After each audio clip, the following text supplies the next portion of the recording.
det har været en fantastisk vinhøst. Og det er den amerikanske, vi snakker om. Danske Peter Walk er vinbonde i Californien på sin egen vingård Ampelos, 2 timers kørsel nord for Los Angeles. Det har været et rigtig godt høstudbytte. Det vil sige, når man laver kvalitetsvin, så godt høstudbytte betyder ikke, at man har fået en enorm masse druer ind. Det betyder, at man har fået en god balance ud af druerne. Peter Walk og hustruen Rebecca startede for bar mark i år 2000.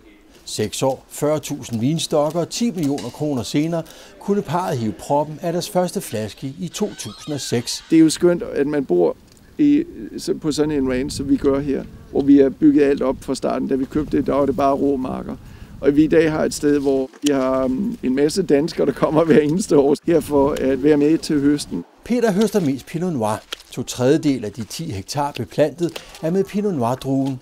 Og på grund af et specielt mikroklima med kølige nætter og tilpas varme dage i disse Santa Rita Hills, ligger Peters og områdets Pinot Noirs i den absolute verdenstop. De Pinot Noir, vi har her, de er konkurrencedygtige med nogle af de bedste Pinot Noir i verden. Peters baggrund er IT- og virksomhedskonsulent på blandt andet Wall Street i New York og Walt Disney i Los Angeles. Men der er ikke meget Mickey Mouse over fremgangsmåden på vingården.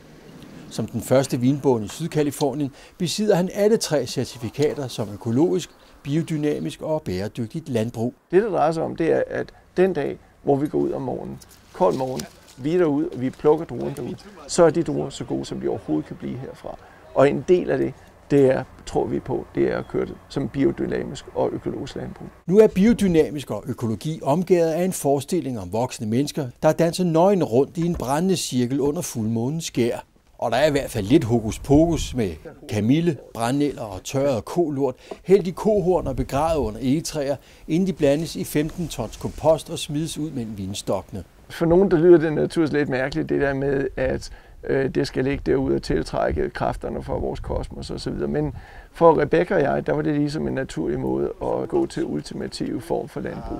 Der er altid nogen, der kommer og trækker lidt på smilebåndet, men de kan bare komme og smage på vinen, der kommer ud af det. Og der er efter min mening ingen tvivl om, at den måde, som vi i dag dyrker det på her, det bliver afspejlet i vinens kvalitet.